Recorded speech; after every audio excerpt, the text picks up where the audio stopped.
Hey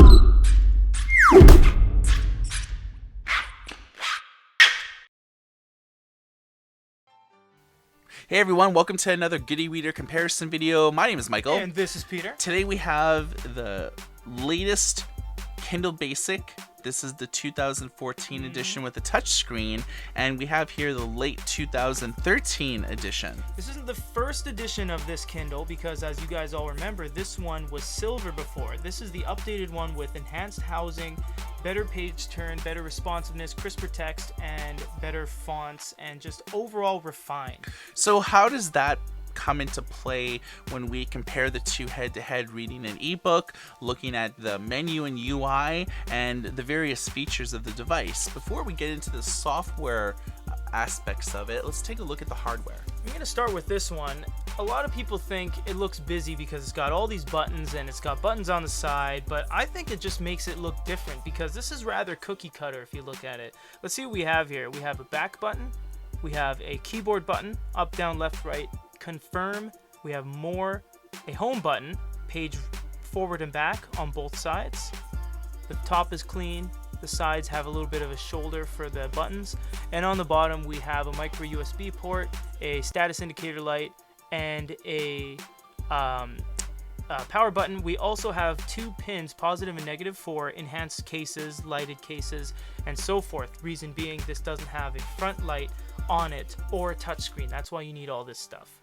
On the Kindle, it's very simple. Nothing on either side or the top. Kindle logo is blacked out. Same set of things at the bottom: status indicator light, micro USB, and power button. And on the back, it's using a different plastic, and we'll sandwich these two together so you guys get some perspective going on here. The Kindle, the new one, 2014, is actually a little bit thicker. It's about 3 millimeters thicker than the older Kindle, but as you can see, the overall dimensions are not that different, so it's going to be relatively the same feel as the last generation. The home screens on these e-readers are a very stark contrast from each other. Let's take a look at the 2013 Kindle Basic. It's pretty well, there's no way to get pictures of your books. It's all done in text. If you want to access the settings, you hit this button.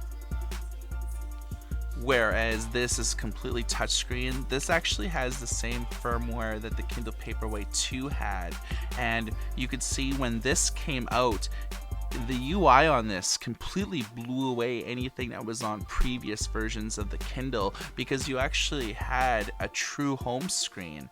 You had a UI, whereas with... Yeah, you see, you always want to touch the screen. I knew one of us would slip up. Okay, so this has Goodreads, which is a social network and ebook discovery website. You can form online book clubs, you can find out more about a particular author, what new books that they're writing on, as well as actually talk with the authors themselves. This does not have Goodreads or anything on it. Both of these e-readers don't actually have a front light either, so you're going to have to use a reading light or make sure that you are in an environment that's conducive to reading with no light, the same as if you were reading an actual physical book. Nicely done. So if you want to look at your library, you can just swipe to the side with the touch screen. Whereas on the Kindle 4, as it's mentioned, we are on our library because that is the home screen. And these are your archived items. What these are is everything in your account. And it's as simple as just clicking the center button on something, and it automatically gets delivered to your home screen. So to alter some of the text, we have to press the button here that has all the lines, and we have to go to change font size, and then we're brought to the exact same menu. So we'll go to the fourth, 1, 2, 3, 4. We don't have the same typeface because we only have 3: condensed, sans serif, and regular, whereas you have 6 different fonts here. So there's nothing we can really do to match it exactly. We have line spacing, looks like we're on the tightest, so we'll go small, and we have words per line, i.e. Does that margins. even make sense? Is that really intuitive for your average No. user? Like, when you think of words per line, it's like, what does that actually mean? It actually took me a second to say margins. Right. And fewest default. That's not the greatest choice of words. So this is what the experience looks like on both. Say I had to do something on here. I want to make a highlight. All I have to do is press and hold. Whereas it's kind of like a long press is kind of like a right click. From there you click more. You have everything you'd want to do. Highlights, notes, translations, whatever. On the Kindle 4, you have to press up or down to trigger a cursor. Go up to a line. Move over to it like certainly. Press OK. Start highlight. Press OK again to end the highlight. And from there I can create a note or cancel or share. Let's create a note. Oh my gosh, look at all the steps taken. We have a standard QWERTY on here, whereas if we have alphabetized on here, A to Z, and everything takes forever to type. Yeah, because you have to scroll one by one on a D-pad. When I set this up, I had to do my account with password and then my Wi-Fi with password. Oh my gosh. So I just typed in hello. Okay, hold on. H-E-L-L-O. And then I gotta go to done. I just press left. And then save note. Oh my god, I'm beat. So that is the amount of steps you have to take, which is precisely why they added the touchscreen on the new Kindle Basic, because of that reason. Okay, does the Kindle Basic 2013 have X-ray? So we're going to click on settings. This is our settings menu. This will show you everything here. So you have the lack of X-ray, you have the lack of translation, report content error. You're actually without a lot of the cool features that make the Paperwhite and Kindle Basic so amazing. So X-ray, if you've never seen it before, it basically tells you who all the main characters there are in the book, how much they're referenced.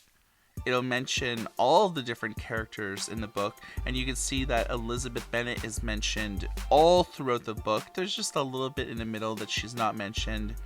You can actually click on the character, and then you could see all the times that characters are saying their name and they're being referenced. Not only are they doing characters, but they're actually talking about locations, major terminology as well. So if you're juggling many books at once, X-ray is a great way to be able to refamiliarize yourself with everything that's happening in the book. And again, this is only in the 2014 model of the Basic. It's not in the 2013 at all. So let's look at page turn speed, because this is the type of thing where when you're reading a book, how long does it take to flip a page? Let's do some tests. So you can tap or swipe, and on this one, you can press the shoulder button. So I'll just show you here. It's pretty much exactly the same. And in fact, this is a personal preference. I actually like the shoulder buttons a lot more than swiping. That's just me though, because as you're holding it, you just go tap, tap, tap, tap. You never actually have to interact with the screen itself, i.e. the reading surface. Now, do you notice a difference between the clarity of the text on either one? Does one look better than the other? Suffice to say, they both have the same resolution at 800 by 600, and they have the same PPI at 167. This is where things really start to get different, because on the Kindle 2014 here, you can pinch and zoom, let go, it renders. You have a little mini map on the top left corner letting you know where you are on the page. You have long presses available here as well with the same amount of options, whereas on the Kindle 4 2013 version, you have to press the more button, go up to zoom and contrast, select the zoom level, so 200%, 300%, we'll go 300. You have your mini map, but it's controllable by you this time. Click on the place you want to zoom, and there you go. Absolutely horrible to navigate. Now that you're here, you don't know where you are really. You say encounter groups and you want to look at something else, you go, where was that again? Where was that? So you have to go back, you got to go zoom, you have to go actual size, get your bearings, wait for it to render, and then go back into it. Does not even compare to a pinch and zoom capable. device. Tell us what you think. We've given you a fairly comprehensive head-to-head comparison between the Kindle Basic 2013 edition versus the 2014 edition. Weigh in the comment section below. Let us know what you think for a comparison of both Kindle Basics. My name is Michael. This is Peter. Everybody take care.